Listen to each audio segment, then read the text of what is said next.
Once again, it was me, Dallas, and Leslie together in the studio most of the time. L.A. Reid decided I should go to Minneapolis to record with Jimmy Jam and Terry Lewis, who were known for working with Janet Jackson and Prince. I was really excited. It felt like the opportunity of a lifetime. I was thrilled to walk into their studio Flight Time, where Janet and Prince had worked. I went 3 days earlier than Lisa and Chili and met with Jimmy and Terry to discuss what sort of song I wanted to do. I'll always remember that day because Jimmy Jam taught me a technique I never used before. Go into the recording booth, he said, and hum or sing whatever comes to the top of your mind, no matter what it is. I went in as he played the beat. I sang whatever melodies I heard as he recorded it. And then the two of us picked which ones might be usable for the verse and the hook. It felt really revelatory. We put words to the melodies and suddenly there was a song. It ended up being, I'm Good at Being Bad. I still use that technique. It's a different way to write music and it feels very open. I write songs other ways as well. It depends who I'm working with as to what technique is used, but this was a cool new way to write something. The inspiration for the tracks on Fan Mail came from a lot of places. We wrote the music in a lot of different places and in different ways. For me, though, the most important song was Unpretty. Writing it was almost an accident. I was in Los Angeles with Dalvin, who was still my boyfriend at the time. We were staying at the Montage, a fancy hotel in Beverly Hills. The skyline sparkled outside. I love skylines. They look like art created by God to me. It was beautiful, but I was sad. I had just gotten out of the hospital and I was feeling really ugly. There's this period of withdrawal you go through after being on all the medication, so you feel like you're not in control of your own body. My nervous system was acting up. I was shaking and having hot and cold flashes. I had bruises from all the IV attempts. Dalvin didn't get it. We'd been together for a while and he'd seen me sick, but he never quite seemed to understand what I needed after a crisis. He never came to see me in the hospital either. He said he didn't want to see me that way. It's not about how you feel, though. It's about how the person in the hospital feels. That night in LA, he left to go out with some friends, and I shouldn't have had to tell him to stay there with me to keep me company. I don't think he would have stayed even if I asked, which hurt worse. So I sat in the hotel room, the lights dim, flipping through the TV channels. I paused on Ricky Lake's show. The topic of that night was men who abused their wives. It was really dark. The women were so wounded and unhappy. You could see the pain in their eyes. I felt unhappy that night too. But my hurt was nothing compared to these women. I really felt for them. After the show ended, I turned off the TV and sat there for a long time. I thought about all the women who felt like they aren't good enough. All the women who feel too skinny or too fat, too tall or too short, or feel unattractive in any way. I thought about how we all have something in common. We've all felt unpretty and not good enough to fit in society at some point. It's not only women, but men too. It can be about our clothes or our appearance. We get bullied or teased in school, and everyone has some kind of complex about their looks. Where does that come from? How does that feeling get inside us? I think most of the time it's other people putting it there. Relationships can be amazing, but they can also have a negative side. Other people shouldn't have power over you and your emotions, but they do. They can put those bad feelings in your head and heart and cause your pain to surface. We all have the possibility to make someone else feel unpretty. I needed to do something with these emotions. That's the point of being an artist, right? You feel something and you have to get it out. I'd never written a poem before, but that seemed like a good way to channel these thoughts. I'd written songs and lyrics, of course, but poetry wasn't exactly my thing. Suddenly, words were pouring out of me, pen onto paper. I had so much to say. I scribbled out lines, and within moments, there was a complete poem on the page before me. It was titled Unpretty. More poems followed. Those became a foundation of a book I released in 1999 called Thoughts. It was poems and essays about my life, and it was dedicated to the fans who asked me for guidance in their own lives.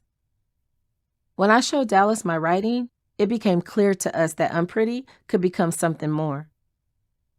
Dallas and I transformed the poem into a song. He helped me put the lines into the form of musical art. It was a song most could relate to, so Lisa and Chili really embraced it.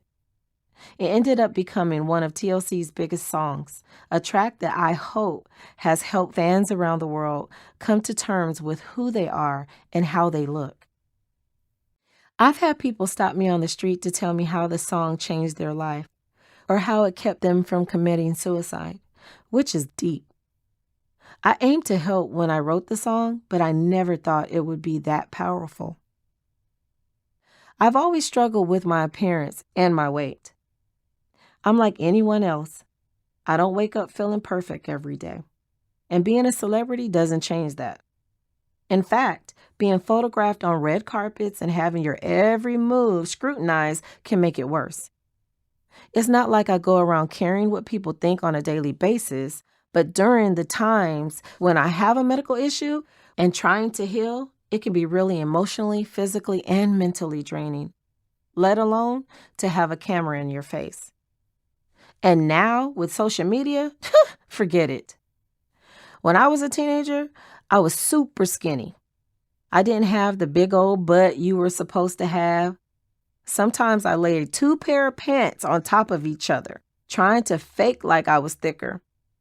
It seemed like all the guys liked thick girls, especially growing up in the South.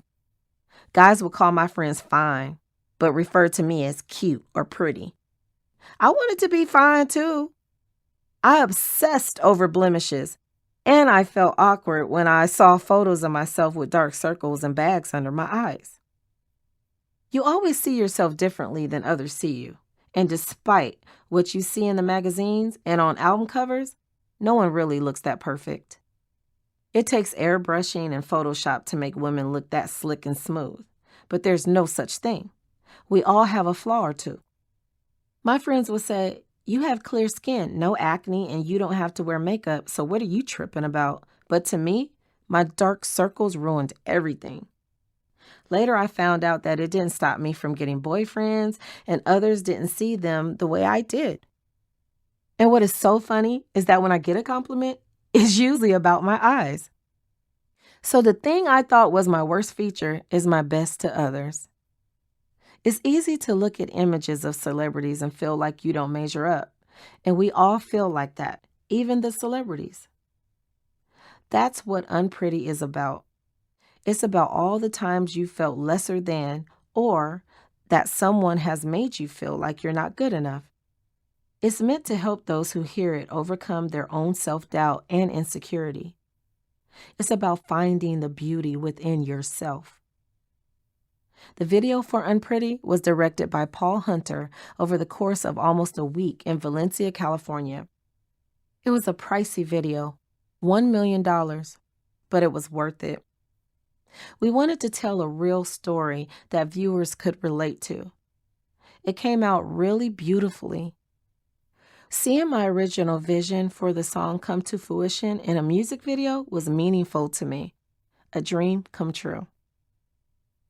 By that time, I had broken up with Dalvin.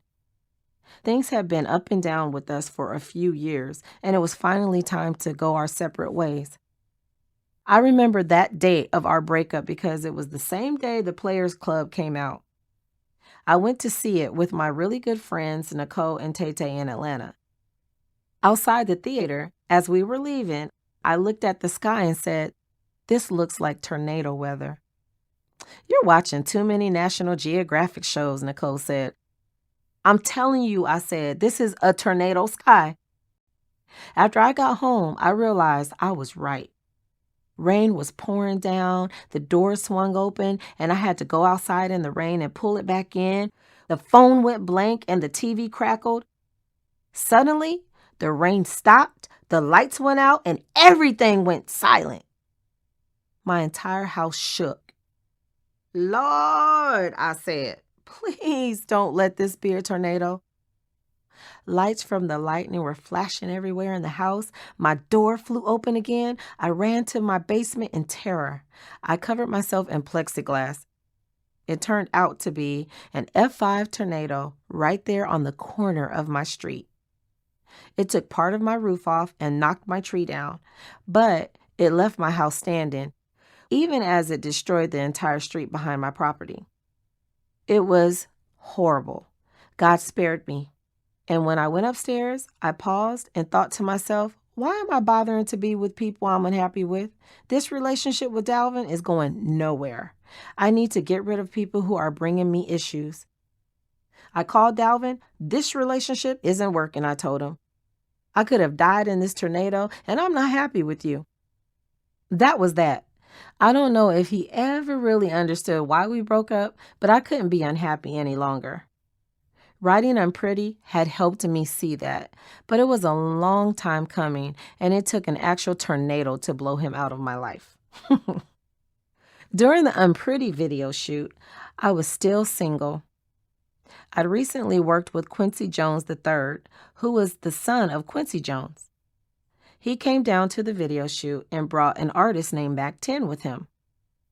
Mac, whom I called Damon, was a rapper and also a part of Westside Connection with Ice Cube and Dub C. He had successful albums solo and with the group. I noticed immediately that he was cute. You got pretty eyebrows, Damon told me while he was hanging out on set. I started laughing. What kind of compliment is that? But he had the gift of gab. After we wrapped shooting for the day, a bunch of us went out to dinner and he came along. He ended up paying for everyone. He got my number and we talked daily on the phone after I got back to Atlanta. We hit it off really quickly.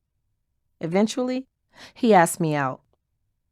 Okay, I said, but you have to fly me and my friend Nicole out to LA together. I needed backup.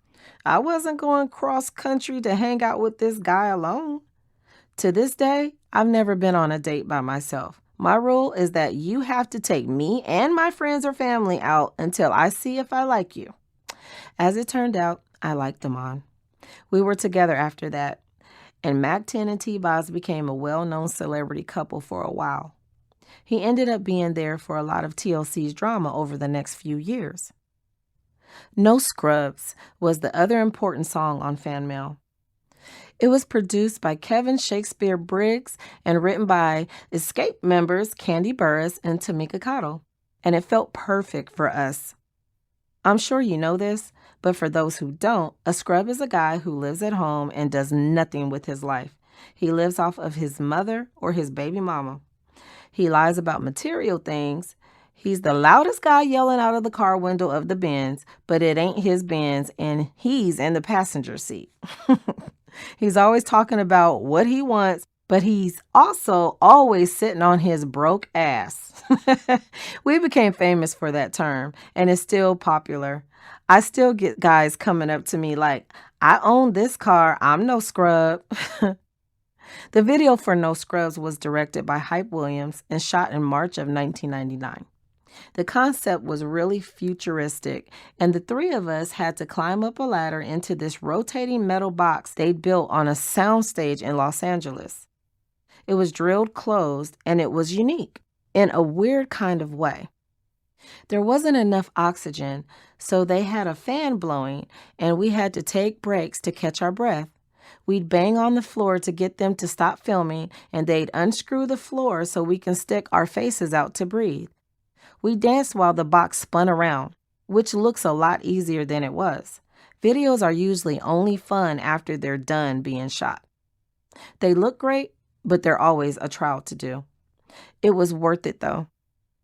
We ended up winning the 1999 MTV Video Music Award for the Best Group Video for No Scrubs, beating out Backstreet Boys and NSYNC.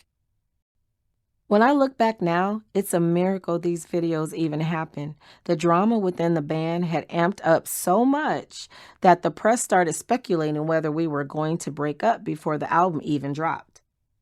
Lisa amped it up even more. We did a photo shoot and interview for Vibe magazine right before the album came out, and Lisa took it upon herself to stir things up. A week before our interview, she called the writer. I cannot stand 100% behind this TLC project and the music that is supposed to represent me, she told the reporter. This will be my last interview until I can speak freely about the truth and present myself on my solo project. She had told me how she felt and said it wasn't personal, but I didn't think she was going to tell the whole world. I don't really get rattled, though. To me, this wasn't that serious. If that's what she had to do to feel better, then that's what she had to do. It had a lot to do with her arguing with Dallas in the studio and him critiquing the music she wanted to write and produce for TLC. I'd watched them argue, and at one point it got ugly. It was a mess. She felt that he had too much power, and it was her album. So if she couldn't work freely on the TLC album, she'd do her own. I did, however, demo every song she wrote for TLC, but they still got turned down by the label. And the truth is, I never had a problem with Lisa going solo. I did have an issue with when and how she decided to do it. She went about it all in the wrong way. TLC was in the middle of a contract with our record label, and we needed to finish and promote fan mail. But Lisa wanted to ditch us in the midst of it, all to make a rap record with Suge Knight. It wasn't the right time. She had to finish what she started. I was annoyed because she kept skipping out on obligations, and she thought her songs with Suge were more important than the commitment she made beforehand with TLC. She'd gone to California to record with him when she was supposed to be with us, and I let her have it. We booked the studio time, and she wasn't there. This is whack, I told Lisa over the phone. Your music isn't even good yet. You don't have any hits. I was angry, so I was trying to hurt her because I felt disrespected, but it was true. I probably shouldn't have said it that way, even if it was how I felt. I could have handled it better. But she was giving all this attitude, and I wasn't lying. The music she was making with Suge could have been better. She was furious. She slammed down the phone and went straight to Suge. He retaliated for her. He asked people to diss me and Chili on the radio, and he got Wendy Williams to insult me on a TV interview. It got so bad that Damon asked Suge to have a sit-down meeting to squash the drama. Lisa refused to talk to me. One of the worst fights TLC ever had came the week fan mail was released. We were in New York staying at the Trump International Hotel and Tower. It's fancy and everything was coated in a lacquer of gold. Celebs had condos on the other side, too. We'd run into people like Steven Tyler and John Travolta there. I loved John in Grease, and I always did his dance in Greased Lightning. Once I remember his son Jet jumping into my limo by mistake, and I was so excited. The hotel was cool because people didn't think about Donald Trump the same way back then. Sleeping in one of his hotels equated to fame. We came in from Atlanta to appear on MTV's Total Request Live to promote the album, but Lisa was acting nuts thanks to her boyfriend she called Poppy. All that posh luxury was the opposite of our vibe at the time. There was so much strife between us, and it just kept growing. Lisa was never there when she was supposed to be, and we had this new record to sell. It started getting real. It was disrespectful not just to TLC, but to everyone around us, especially people hired for events she didn't show up to, which always cost us money. Anyone who knows me knows that disrespect and I don't get along. But I remained calm, somehow, until now. I kept giving Lisa passes I wouldn't give to others, but this time, I couldn't let it all slide. The tension was high. Lisa was mostly avoiding me and Chili. She spent all her time with Poppy, who was a real piece of work. He tried to control everything she did. He was a married man who met Lisa when he brought his wife to audition for her. which I didn't know until his wife rang me up. I got this call while we were staying at the Trump Hotel, and a woman said, "I'm looking for this bitch, Lisa." "Hold up," I said. "What?" "This is Poppy's wife," she said. "Okay," I replied. "Back up first. I don't mind helping you deliver whatever message you want to give your husband, but kick back with the cuss words. And I don't control grown people and their decisions. I didn't even know you existed until now." "Tell my husband to call home," she told me, mentioning their kids. Great. So Poppy had a wife and kids, and here he was on tour with TLC. Who knows? He could have lied and told Lisa he was no longer married. I had a lot of issues with Poppy already. It seemed like he brainwashed Lisa. He was always in her ear, and she brought him to our band meetings. He once fired our sound guy, and she let him. Excuse me? This is TLC, not TLC and boyfriends. He didn't belong in these situations, so I never cared for him. During one particular argument, I hurled a Coke bottle at his head. I missed, but the fact was that I wanted to fight him. He was seriously taking advantage of Lisa. Watching it made my stomach turn. Love can be blind, and the ones on the outside of the relationship can see more clearly. After his wife hung up, I went straight out and said, in front of everybody, "Your wife said call home." Lisa gave me a mean look. I didn't care. But she should know that his wife was calling up members of TLC and acting crazy. Of course, he kept sticking his nose in everything. That didn't stop him. On the day of the TRL taping, Lisa waited until 30 minutes before we had to go live and asked us to come up to our manager Bill's hotel room. She was shouting her head off. "I don't know where the money at," she hollered at us. Her eyes were wild. Poppy wasn't with her, but I knew he was somewhere nearby, and he had coached her into saying this. He was always involved in whatever Lisa had to say. Or they would come up with these schemes together. "I want to know where the motherfucking money's at," Lisa yelled. "Puffy knows where the money's at. Master P knows where the money's at." What money? At that time, Lisa had burned most of our bridges when she set fire to Andre's house. There was only one promoter left who wanted to take us on tour. No other promoter would touch us. Nike and Adidas didn't want us to wear their clothes anymore. The fans had started to sense our unrest. Not only were we not financially solid, but we were going to have to pay back any money advanced for our tour. "I'm going to get on live TV and tell everyone I'm not going on tour," Lisa said, her voice echoing off the walls. It was only Bill Chili and me in the room. Everyone else was waiting in the lobby. The clock was ticking. We had minutes until we needed to appear on live TV. "I'm not supporting it," she spat. "If motherfuckers weren't scared of doing what I was doing, then motherfuckers would be in a better position." By motherfuckers, she meant us. But she wasn't saying it directly. Chili was over it right away. She just stood up and walked out, the door smacking closed behind her. But I could feel myself getting worked up, the anger coming in fast. My face heated. Not only was I promoting TLC's album, but I also had my own book thoughts to worry about. If she ruined our tour, that would also ruin my chances of promoting my book and the book tour I had set up around TLC's tour schedule. It would mess up my chances of earning a solo living. I was ready to go do my own book tour if she refused to hit the road with TLC. But it couldn't be the way she wanted to do it. Did she really think I was about to let her walk out of this hotel, go live on TV, and embarrass us on TRL? She was the one who got us in this situation in the first place. Bill tried to explain TLC's state of affairs the best way he could. I got really quiet, which is never a good sign. Bill was worried about the time and told us we had to leave for the taping. He herded us out of the room and summoned Chili to meet us downstairs. I met up with Nicole in the hallway where she was waiting for me. Lisa's words were ringing in my ears as we all walked to the elevators. Lisa kept fussing and saying motherfuckers should have done this or that over and over, but never actually saying who she was talking about. The doors of the elevator closed. The walls were solid gold and shiny bright. I stared at my reflection, trying to channel my rage. But I was tired of Lisa's talk, tired of her boyfriend, all of it.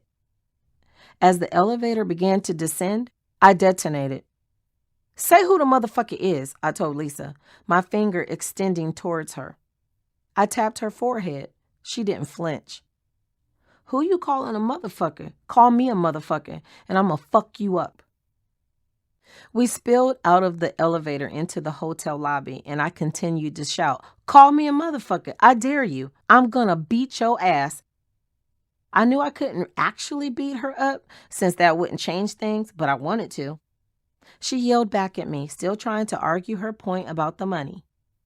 She wouldn't acknowledge that I was about to hit her right there in the lobby of the Trump Hotel. Everybody was looking at us.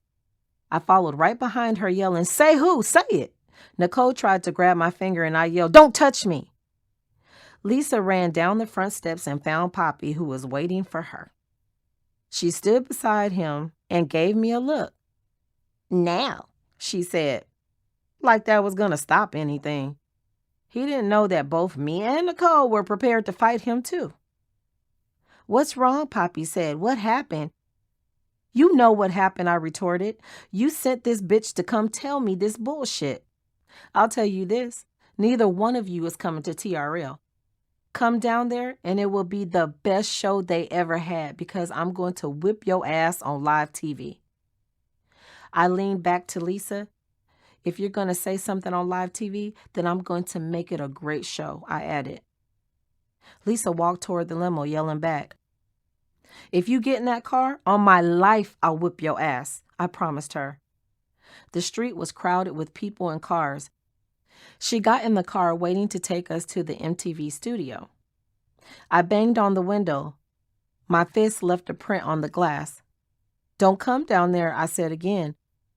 Lisa emerged as quickly as she had gotten in, now crying. Without a word, she went back into the hotel, Poppy trailing behind her, probably plotting his next idiotic move. Didn't he know he was making this situation worse? He didn't care because he had an agenda. Chili and I went to TRL alone. Once the camera started to roll, we smiled pretty. We were good at pretending to be carefree and fun because that's what we did all the time. And anyway, I'd won for the time being. "Obviously, we're one short," TRL host Carson Daly told the studio audience. There was a crowd of people on the Times Square street outside MTV, waving signs with our name on it and yelling. They didn't know we were imploding. "We're missing the L in TLC, left eye," Carson said. "Is she okay?" "Well," Chili said, fidgeting. "Don't get mad, but she don't feel good." "She doesn't feel good," I affirmed. "Is it a flu thing?" Carson asked. He didn't seem to know what to do. "Is it the upper respiratory thing that seems to be going around?" "Well, we all got here last night," Chili told him, "and all I have to say is, Amodia Made, put it together." She quickly turned away from the cameras to hide her grin, while I laughed gleefully into the microphone. "I can't believe you just said that," Carson said, looking bewildered. Left Eye is throwing stuff at the TV right now if she's watching. After we got off the air, my mama called me. "You hit Lisa?" she accused me. "I didn't hit Lisa," I retorted. "I said I was gonna hit her. There's a big difference." Fans found out about the fight later. TLC went to do a photo shoot for Entertainment Weekly, and by then Chili and I'd had it.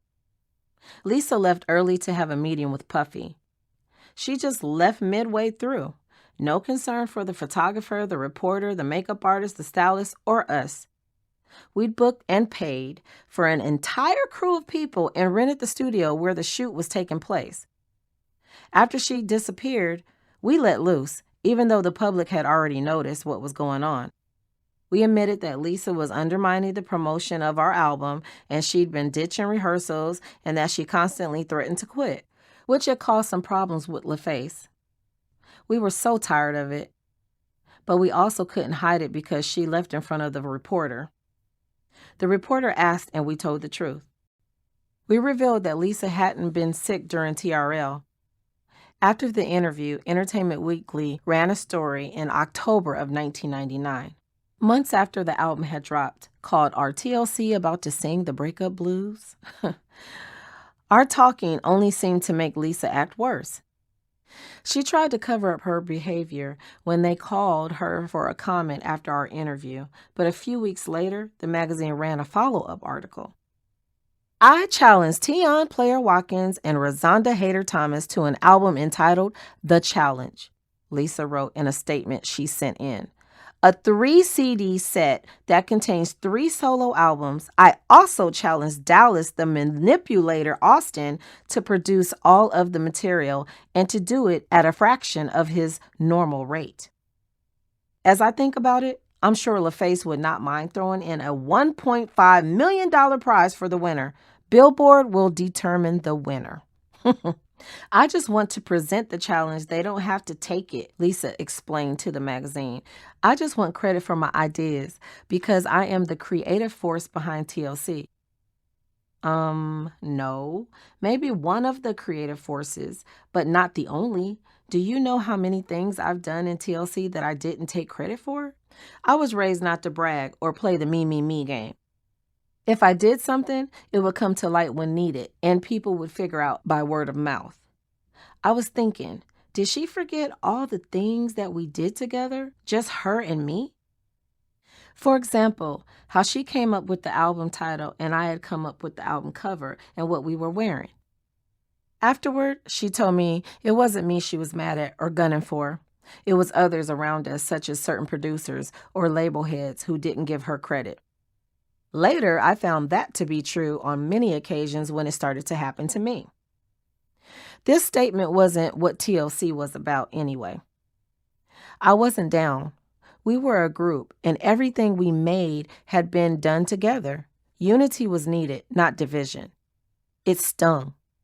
And it pissed me off because she was calling us names and saw things differently than I did. Some of it accurate and some of it not so much. Chili and I weren't about to take Lisa up on this. We released our own statement in response. Unity does not mean we will all believe in or do the same things, we wrote. It means we will agree to do something without battling over how and why. Poppy stuck around for a while after the TRL incident, even though we all knew he had a family back home. He helped Lisa write all these letters and statements to the press. She acted weirder and weirder as time went on. She wasn't herself. If I said, "What's wrong with you?" she would just reply, "Nothing."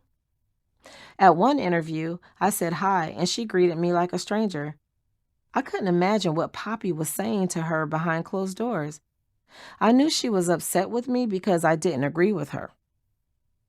I didn't hold a grudge, and things cooled down some as we toured on fan mail, but I didn't spend a lot of time with Lisa anymore.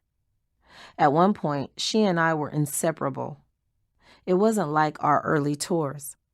We weren't running through any hallways or getting into trouble. Chili and I got the message that we shouldn't talk to Lisa or even touch her. Of course, that wasn't going to fly with me. I went out on stage one night and wrapped my arms around her. She barely reacted. I loved her even if she was mad. The communication was minimal, and we played show after show. Lisa had an assistant named Tab, and she would send Tab to bring me letters about anything that was amiss. If Lisa wasn't happy with management, it would show up in a letter. I wanted to talk to her, but she wouldn't engage. There were no conversations, even though she was sitting next to me half the time. One day, Tab brought me another letter. "If you come in here with one more letter, I'm going to beat your ass," I said. "But Tionne, I didn't have anything to do with it," Tab said. "Yes, you do," I replied. "You're the one bringing the letters. So now you're in it. Tell her if you bring me any more letters, I'm going to beat your ass." Tab didn't bring me any more letters. Lisa loosened up a little bit. I think it was because I wouldn't buy into her nonsense. She started coming back around, and we would talk sometimes. We didn't party anymore, though, and it wasn't the same. We played the songs and gave whatever we could to our fans. There was no more talk of breaking up. The drama may have even helped in some ways. Fan Mail went #1 on the Billboard 200, and we were nominated for 8 more Grammys, including for Album of the Year. TLC continued, but Lisa remained somewhat distant. We all had our own lives and started doing more things outside of TLC. Later, after we finished touring on Fan Mail, she pretended to go missing. She skipped out on a press conference we had scheduled in Las Vegas at the end of August, and the newspaper reported that people around her were worried. Everyone speculated, did she run off? Was she abducted? The fans freaked out. But Lisa pulled things like this. She thought it was funny, and she loved the press. She and her new boyfriend, Sean Newman, were actually bouncing around the country, and we knew she was fine. The press ate it up. Where was Lisa? Had someone really spotted her in New Orleans? I didn't want to play along. At that time, I was pregnant with Chase. Lisa and I were mostly on the outs. We were living our own lives. But enough was enough. I called her up. Stop it, I told her. A lot of people have loved ones who go missing for real. This isn't funny. Being pregnant made me feel even more sensitive about it. She didn't like that, but I couldn't stand what she was doing. It wasn't a joke. Whatever, she replied, but she emerged. She showed up with us to the Mobile Awards in London, which honored Black artists in October. Lisa tried to claim that her disappearance was for publicity. All publicity is good publicity, she said, but that isn't always true. There's publicity and then there's selfish antics. After that, the public didn't hear much from us or from Lisa. It was best to just live our lives and think about the next album, which we were starting to make. In 2001, TLC was invited to perform at MTV's 20th anniversary party, MTV 20, live and almost legal, at the Hammerstein Ballroom in New York. It was a ton of artists, Mary J. Blige, Mariah Carey, Billy Idol. We played Waterfalls, and it was kind of strange to be back on stage with TLC after all the strife. I put everything aside. If you love someone, you move forward. I had said my piece and moved on, hoping that TLC would put this behind us and become even stronger. But we didn't realize it would be our final performance together. That night, on stage in New York, was the last time Lisa, Chili, and I played as one. Same old stories, telling lie after lie, but they don't know me. They don't know the other side, try to expose me. They don't know what's wrong or right, but if they only walked a day in my life. Don't speak, 'cause words can cut deeper than you think. They don't see the effect it has on me. If you wanna talk about it all, write a paragraph about what you think you know. You know nothing more than what I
Chapter 8, BC AC.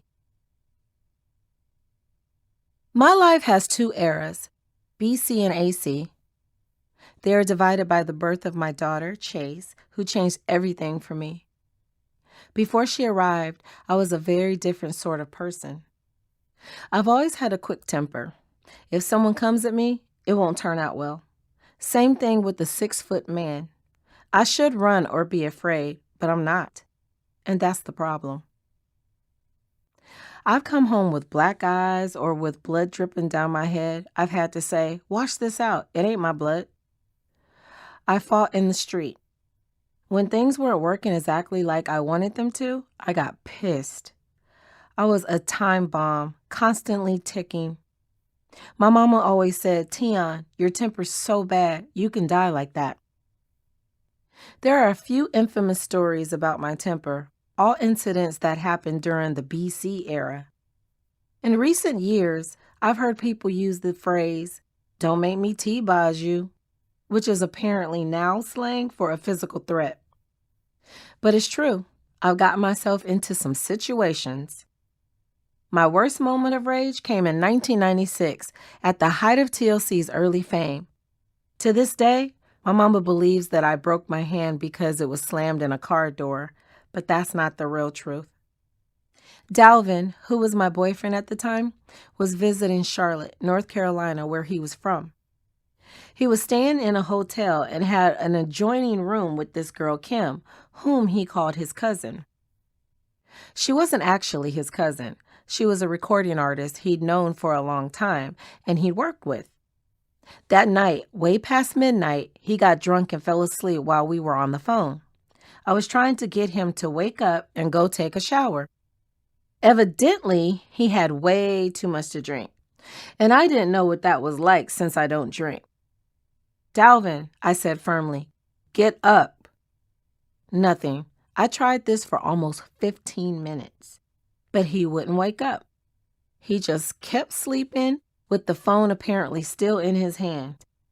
No, no, no, I suddenly heard Kim's voice in the background. She sounded stressed out. You can't come in here, she was saying. What are you doing? There was a moment of silence and then shuffling, and someone else picked up the phone. Hello? It was a girl's voice. Who's this?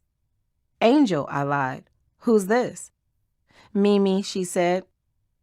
Aw, shit. It was that bitch he used to go with when he was younger.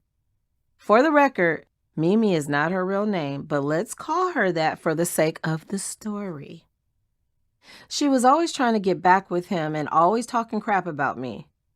I put up with her talking trash for years and always turned the other cheek. But this time, I'd had enough. Here was an opportunity, and I was taking it. Why are you there? I asked. I'm about to get my man back, she replied. Don't he have a girlfriend? I said. That girl in TLC? Yeah, she said. So? Nope. That pissed me off. Okay, bitch, I replied. I'll see you in a minute. I hung up, threw on a t-shirt, some sweatpants, and sneakers. I grabbed a taser, this pen that could be transformed into a knife, $5,000 in cash for bail, and left my house at 5 a.m. I got on the first flight out of Atlanta an hour later. It was only 45 minutes on the plane from Atlanta to Charlotte, and I was fuming the whole way. I was so tired of this girl. She needed to know who she was fucking with. I was taking this special flight just to beat her ass. I took a cab to the hotel. Hi, I said to the clerk at the front desk. I'd like to pay for an extra night for room 420. I'll need another key, please. He took my cash and handed me the key. I stumped up to the room, ready to throw down. I slid the key into the door and threw it open. Kim looked up, instantly concerned. My boyfriend was still passed out from the night before, laying across his bed in his pants and socks, but no shirt. And that bitch Mimi was in the bed with him, just laying there. She saw me. Oh shit, she said. Yeah, bitch, I replied. I yanked back the covers on the bed. She had on a t-shirt with no panties. That set me off. And I wasn't just mad at her, it was his fault too. In my head, they'd already had sex, or he at least let her in the bed. And now I had to deal with her. I was at the highest point of pissed off that a human could be. I grabbed Mimi's leg and dragged her off the bed with only one hand. She smacked onto the floor and I fell on top of her, not realizing how strong I was. I wrapped her hair around my hand several times until she couldn't move her head. Then I went to work on her face, slamming my fist into her eye over and over. As I was punching her, Dalvin finally woke up. "What the hell is going on?" he said. He yelled for Kim to come help. "Don't move," I said, still wailing on her face. "I'll fuck you up. Don't touch me. Nobody moves." Mimi's face turned black and blue. I could feel the crunch of her cheekbone under my fist, or maybe it was the bones in my own hand. I couldn't tell. But that didn't stop me. Dalvin finally got up and tried to pull me off, asking Kim to grab me. "No," I said, pointing to Kim. I was still holding the girl's hair with my other hand. I wagged my finger at her. "I'll fuck you up too, I swear to God," I added. She stopped in her tracks for a minute, but somehow they tackled me off her, despite my threats. Mimi jumped up and ran. "This is your fault," I spat at Dalvin. I swung at him, and then I shoved him off me and ran after her. She had a head start. All the maids were staring at me as I hurtled past them. "Isn't that the girl from TLC?" I heard one of them say. "Where'd she go?" I shouted. "That way," one of the maids told me, gesturing down the stairs, but Mimi was gone. I went back to the hotel room, ready to fuck him up too. I leapt at him, going in for the jugular. "I didn't know," he insisted. "I swear I was knocked out." Who cared? He had to be responsible for his own stupid actions. I climbed off him and sat down. My hands started tingling and burning, the pain coming in. As I was sitting there, rubbing my swollen fingers, the phone rang. It was her. She clearly was crazy. "Put her on speaker," I said. He clicked the button. "What is your problem?" I asked her. "You just got your ass kicked and you're calling back here?" "I had him first," she said, sounding pathetic. "Then you came along." "How could I take him when you dated when you were teenagers?" I said. "Do you want me to fuck you up again? What is your issue? Do you know how many chicks he's been with since you? If I find you, I'm going to finish what I started." She hung up. I just wanted to go home. "I don't care if you knew or not," I told Dalvin as the phone clicked off. "It's your fault she exists. She's part of your crazy package." I couldn't get a flight home that day, so Dalvin's mom got us another hotel room. I didn't want to go to the hospital, even though my hands started throbbing and swelling up. The adrenaline was wearing off. I didn't want to talk to anyone. Dalvin stayed with me, trying to get back in my good graces all night, but I didn't care. A ton of emotions ran through me.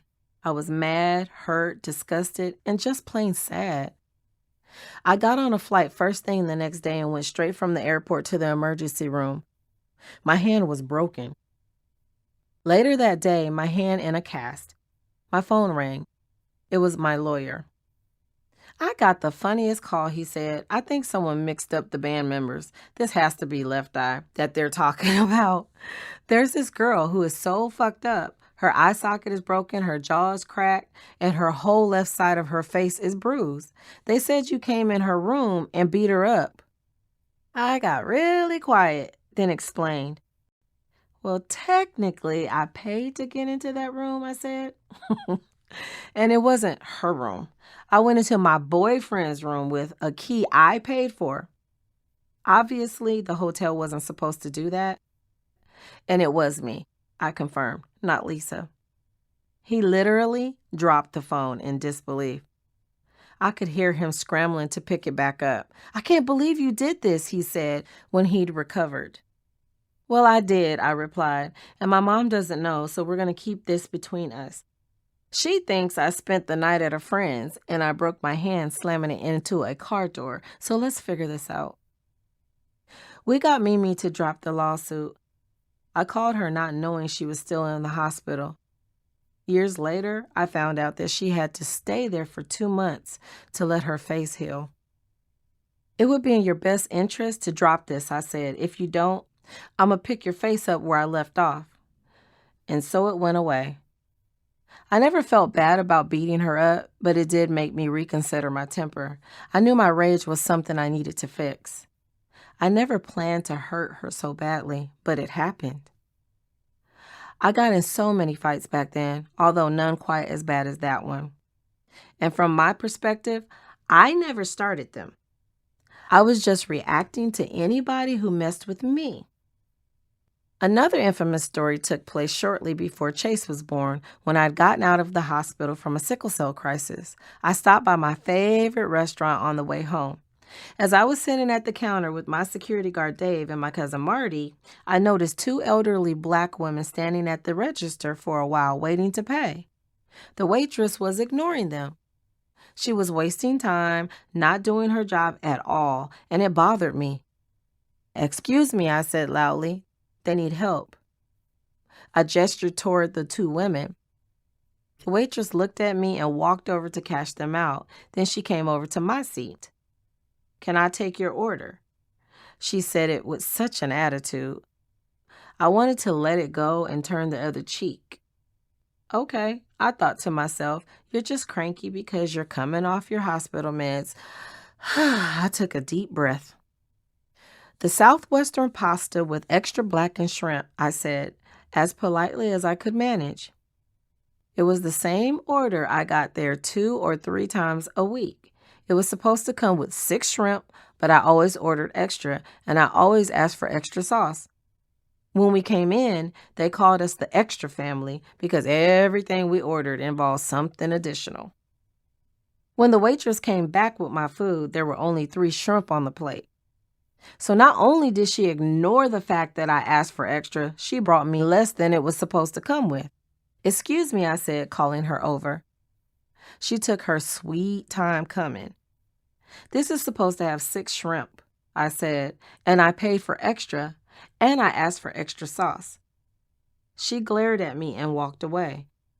When she came back, she had a big-ass cup in her hand. She smacked it down on the counter in front of me. Bam! But there was barely any sauce in it. Not to mention that Dave and Marty were still waiting for their food. I couldn't figure out what her issue was, but after a few minutes, I realized it. She was hurrying to help all of the white customers in the restaurant. It was just the black customers who didn't seem to deserve her attention. "Excuse me," I said again. I wanted my extra shrimp and my sauce, but I also wanted to make a point. She couldn't pick and choose which customers to help based on the color of their skin. There was no response. "Excuse me," I yelled it this time. She stepped out. "What? I am trying to fix your order," she screamed back. "Who the fuck are you talking to?" I replied. My temper was rising up. "You," she yelled. I swear I heard her mutter the N-word under her breath. My face flushed. 30 minutes had gone by since we arrived.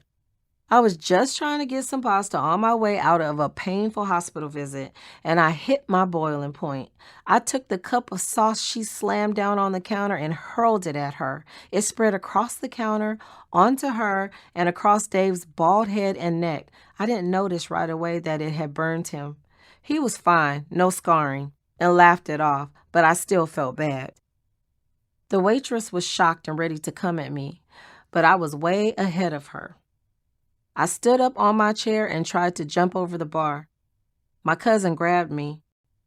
She'd seen me do this before at a Dairy Queen when the girl got my order wrong and had snatched it out of my hand to replace it, scratching me in the process. I jumped over the counter and popped the girl in the face and was banned from that Dairy Queen. So Marty knew when to hold me back. Marty knew I was always ready to fight and that my temper was endless when I felt provoked.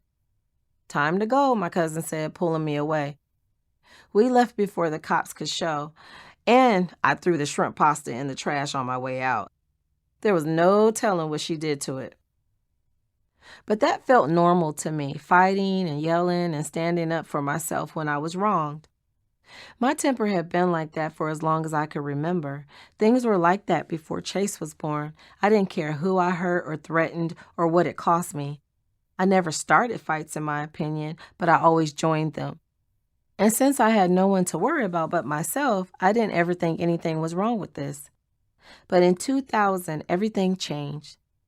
Chase was a true miracle.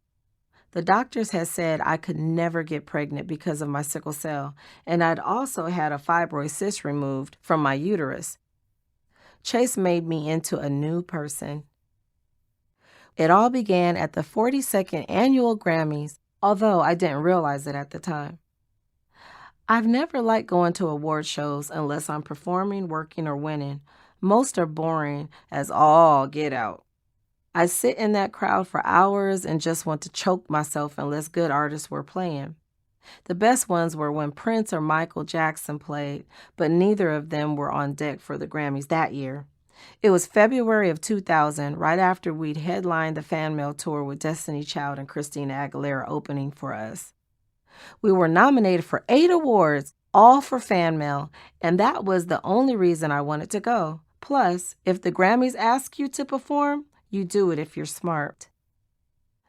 You probably remember those Grammys for the green Versace dress Jennifer Lopez wore, the one with the jungle print and the really low neck.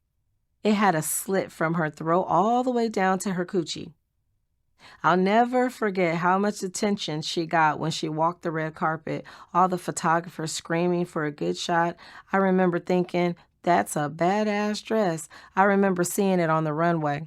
Man, she wore that dress, hunty.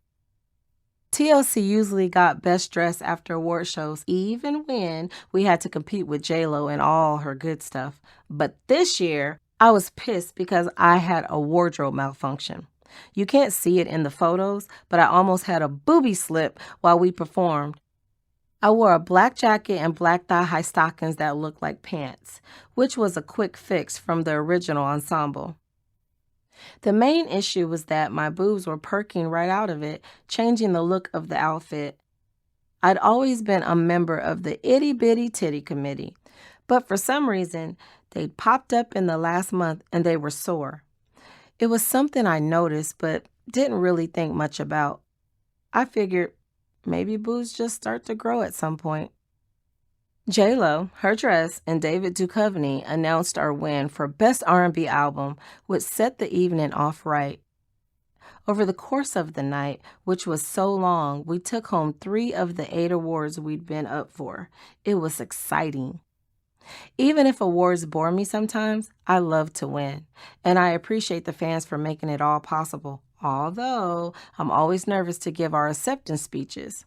But in all of the videos of us on the red carpet and the video of us performing, what I didn't realize was that I had a passenger along for the ride. After the Grammys, we were supposed to spend 2 extra days in LA shooting a video for the Goody Mob's new single, What It Ain't. TLC was the featured artist on the song, and the video treatment involved me and Lisa and Chili hanging out in a diner and then dancing around a warehouse club. It was us and the Goody Mob versus some aliens. The director, Dave Meyers, wanted something edgy and fun, and the shoot was planned for Johnny's Broiler in Downey, a restaurant famous for its 50s vibe, and for appearing in a bunch of movies. But when we arrived on set, something was off. I felt really weird. I was dizzy, and my booby cakes, now gigantic, well, for me anyway, ached. In my trailer, I laid down and rubbed my chest. I was used to my body acting up. You go to work, maybe you feel like shit, and then you do the work anyway. But this wasn't right. And the weirdest thing wasn't the pain or the wooziness, it was that I wanted a Subway sandwich. The truth is, I didn't care for Subway as much as Blimpie. I've always liked Blimpie better. I ordered the Blimpie Best with provolone cheese, extra onions, and no tomatoes on white bread, and it's my favorite. So why would I want a spicy Italian sub from Subway? It didn't make any sense. I think you're pregnant, my assistant and friend Nicole joked, sitting with me in the trailer. "I can't have babies," I retorted, certain. I was aching all over. I didn't feel right. I went to the director and apologized. "I don't think I can do this video today," I said. I hated having to admit that I wasn't feeling well. I worried that people thought I was always messing things up. I wanted to work through the pain. The director looked me up and down. "You need to go to the hospital," he said. "We can pick up your scenes later." Nicole took me into the hospital and called Damon to meet us there. I assumed this was just another flare-up of sickle cell, which is called a sickle cell crisis. Maybe I was overworked. The emergency room doctor came in and asked me what was wrong. "I feel super weird," I said. "And I want Subway, and I don't even really like Subway." The doctor suggested an x-ray just to check what was going on, but Nicole stopped him. "She needs a urinalysis test," Nicole said. She had worked for years at a medical clinic. "I think she's pregnant. No x-rays until we're sure." "I can't have babies," I said again. "Come on, Nicole." "We'll be thorough," the doctor assured us. "We'll check everything." "Okay," I said, "whatever. Better safe than sorry," but I still thought it was a waste of time. The ER doctor told the nurse, "Test her for pregnancy. She's been craving sandwiches." The nurse took some blood from my arm and ran me through some tests, then vanished. I waited in the ER room with Nicole and Damon, believing none of it. There was no way I was pregnant. But a little while later, the ER doctor returned, armed with some papers. "So," he said, "do you want everyone to stay in the room while I give you your results?" I nodded. No one moved. "Well," he said, "you are pregnant." "Nope," I replied. Was this guy serious? I'd been told my whole life that babies were impossible. Was this a joke? I thought I was being punked, and Ashton Kutcher was going to jump out any second. The doctor had to be wrong. Damon grinned. "You're pregnant?" he said. Nicole started jumping around the room, gleeful. She looked so pleased with herself for knowing. I dialed my mama. "Mama," I said, "I'm pregnant." There was a long pause. Maybe she hadn't heard me. "Oh, Lordy Jesus," she said. "Oh, Lordy Jesus." She said it 3 times, louder every time. "Oh, Lordy Jesus." Nothing else came out. I couldn't tell if she was mad or excited. "We're going to admit you for a few days," the doctor said. "We just want to monitor things and get your sickle cell crisis under control." But as I lay there, I couldn't come to terms with the news. It seemed impossible. I was afraid to be happy in case the doctor was wrong. After endless questions and skepticism from me, they finally sent me upstairs to admit me into a hospital room. That's where I met Dr. Raymond Polyakin for the first time a few days later. He had a bunch of paperwork with him. "So, you don't believe you're really pregnant?" he said, smiling. "Nope," I said. "I am very confident that you are pregnant," Dr. Polyakin affirmed. But my mind was still scrambling to make sense of those words. "Test me again and then show me the numbers," I told him. "I just don't believe it. I've been told my whole life that I can't have babies. Are you sure you didn't get my test results mixed up with some other lady?" Dr. Polyakin waited for me to catch my breath and then handed me a piece of paper. "Here are the numbers," he said, pointing. "Honey, you are very, very pregnant." The truth, I was pregnant. Very, very pregnant. His words kept repeating in my head. I was convinced they'd messed up, the way the doctors were always messing up. What if they came back and told me it was a mistake? What if the test was wrong? What if it didn't stick? But underneath, under the disbelief, I could feel a surge of happiness. I was going to have a baby. The news changed everything I thought I knew about myself. I'd been told the same thing for so many years by so many doctors, and I'd believed it. I'd imagined a different possibility, of course, talking to Damon about having a kid, hoping for a miracle.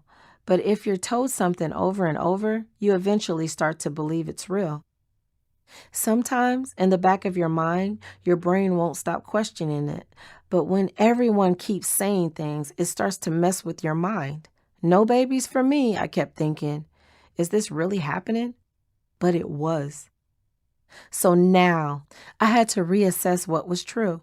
I already knew doctors could get it wrong. They're wrong all the fucking time. But could they get it this wrong? I know miracles happen, but could I be experiencing one for myself? Maybe God really did have a plan. My mama didn't want me to get my hopes up too high, especially when the pregnancy was still new. Don't jinx it, she said. Wait until after your 4th or 5th month. Some people miscarry or the pregnancy doesn't stick. Don't go buying any baby clothes yet. So instead, I'd go to the mall and look at the clothes in the stores.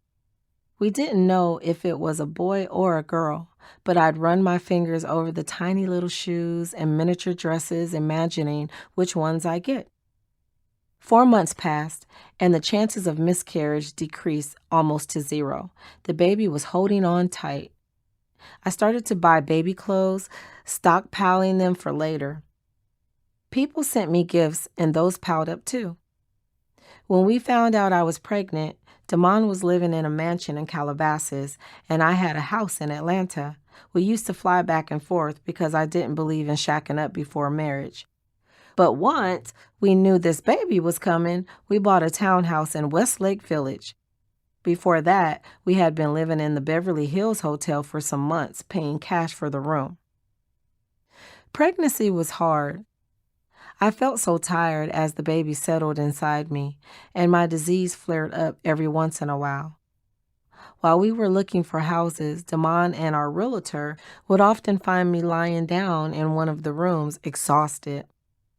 I couldn't take my usual pain medications while hospitalized for any sickle cell crisis because the doctors didn't want the baby to get addicted to the high-powered drugs that help keep my pain under control.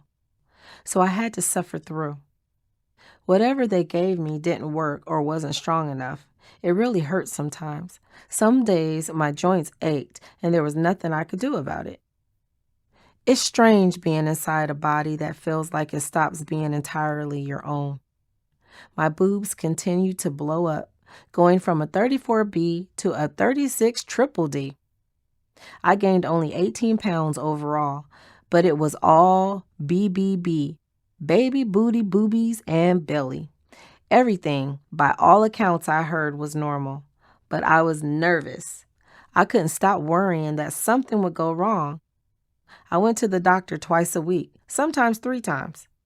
Just check, I'd say. Make sure the baby isn't all twisted up in the umbilical cord. A few days later, check me again. I was there so often that I made friends with the nurses and the doctor. We'd eat lunch together. The doctor even invited me over to his house to get to know his family. I was probably such a pest, but they didn't seem to mind.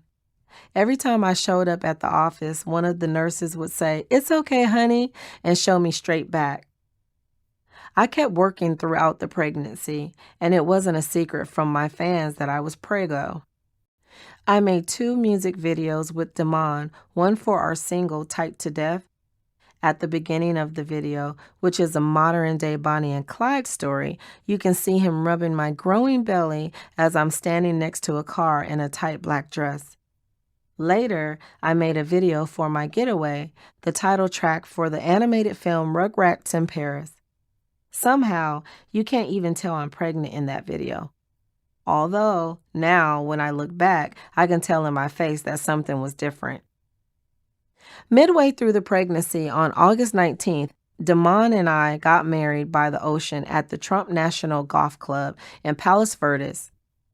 It was massive and elaborate, and there were 10 bridesmaids, 10 groomsmen, and nearly 300 guests. The colors were natural tones, with everyone in white and tan. It was one of the most beautiful weddings I'd ever seen. And I'm not just saying that because it was my own. My husband's favorite group, The Whispers, played the reception, and the late, great Gerald Levert sang me down the aisle. Chili was there, but Lisa wasn't. She didn't come, which has always made me sad. I had a lot of conflicted feelings that day, not because Lisa skipped out, but because my hormones were revving high. Planning the wedding had been exhausting. Even as I was smiling, I kept thinking, am I making a mistake? Do you think he's cheating on me? Those thoughts got worse during the bachelor party the night before the wedding because, well, you know what most men do. It was a lot to manage. My dress was too heavy for me, but very beautiful. It was ivory with a long embroidered train designed by Monique Lullier and was worth $48,000. I got it for free if I featured it in InStyle magazine. I was completely wiped out by the time the reception ended. My body went into a sickle cell crisis, and we had to cancel our honeymoon so I could go to the hospital. I lay in bed, pain running through my body, instead of celebrating the way a husband and wife are meant to celebrate. It was a beautiful wedding, but if I had to do it again, I would never have something so big and involved. It was beyond stressful. After the wedding, Damon and I bought a house in Camarillo on 5 acres of land to replace the townhouse. I decorated the nursery and finally believed it was all happening. Now, I just had to wait for the baby to arrive. I didn't have to wait long. As it turned out, on October 20th, 2000, my daughter Chase Anila Rollison was born, arriving 1 month and 4 days early. I had a C-section, purposefully. Chili was supposed to throw me a baby shower. We'd planned for everyone to come the weekend of my C-section appointment for a shower and slumber party. The idea was that everyone would spend the night and then come see my daughter born. But things didn't go that way, so I never got the shower. I decided early on that I never wanted to push out a baby. My coochie was staying exactly how it was. Thank you. No way I'd shove a person out of there. I didn't even want to deal with my water breaking. I'd seen her head on the ultrasound and it was huge, just like her dad's, and there was no way I was thrusting that out of my body. I stopped at Subway on my way to the hospital for a routine checkup, weeks before the scheduled C-section. I was still craving those sandwiches, and I had to get one. When I got to the hospital, the baby wasn't moving. Dr. Polyakin hooked me up to some monitors while I was eating my spicy Italian sub, and suddenly, all these nurses and hospital workers busted into the room. "We need to have the baby right now," someone said. What? Wait, I wasn't ready. All these random people were making me feel frantic, and I had a sandwich in my hand. "Out," Dr. Polyakin told them, shooing them out the door. "Don't worry," he told me. "Your baby's heartbeat has slowed down, so it's time to get her out. We're going to take her out early."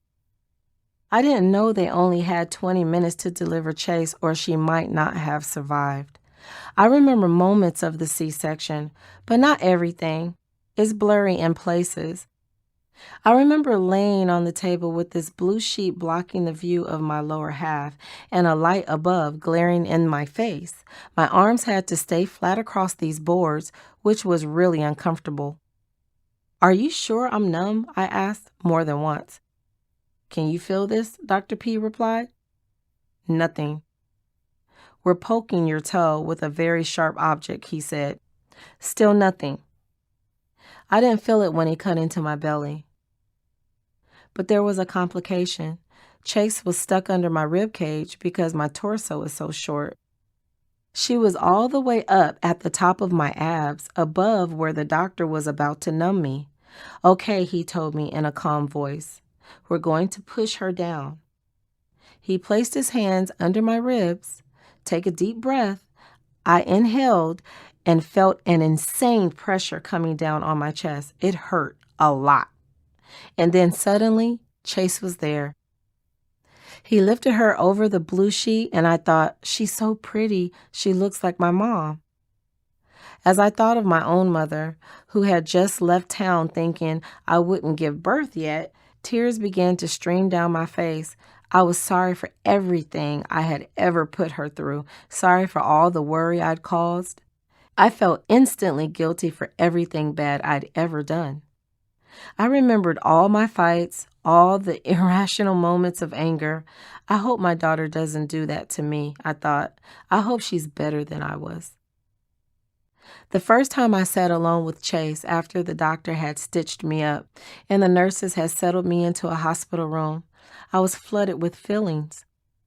I lowered my face to her skin and wondered how anything could smell so pure and so fresh. She had this amazingly sweet smell, and she had pouty little lips and pale hair and green charcoal and hazel eyes, like swirled marble. She was perfect. I thought, I can't believe I made this. I can't believe I made this little person and such a beautiful baby.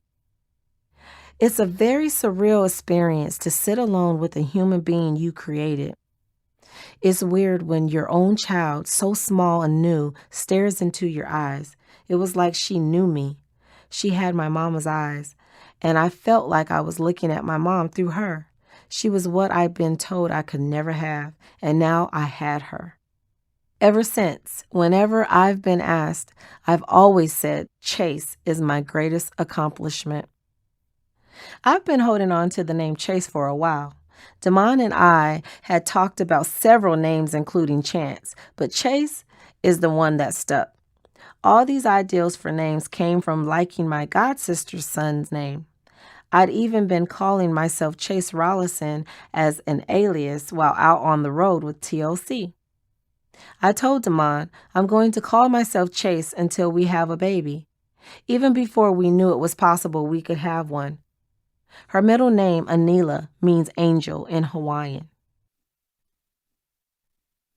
This is the end of the CD. The audiobook continues on the next CD.